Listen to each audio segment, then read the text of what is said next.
আসরের নামাজের ফরজ 4 রাকাত হলো কেন?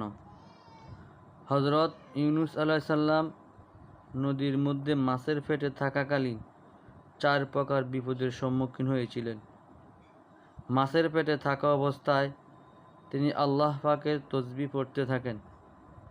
মাছ আল্লাহ পাকের অশেষ কুদরতে হযরত ইউনূস আলাইহিস সালামকে তৃণহীন ভূমিতে তার পেট থেকে বের করে রেখে দেয়। তখন সময়টা ছিল আসরের সময়।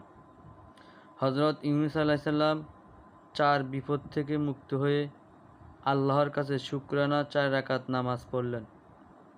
প্রথম রাকাত রাত্রির অন্ধকার হতে মুক্ত পাওয়ার জন্য, দ্বিতীয় রাকাত মাছের পেটের অন্ধকার থেকে মুক্তি পাওয়ার জন্য, তৃতীয় রাকাত তাহার প্রতি আল্লাহ পাক খুশি হয়েছিলেন সেজন্যে, চতুর্থ রাকাত পানির অন্ধকার হতে মুক্তি পাওয়ার জন্য।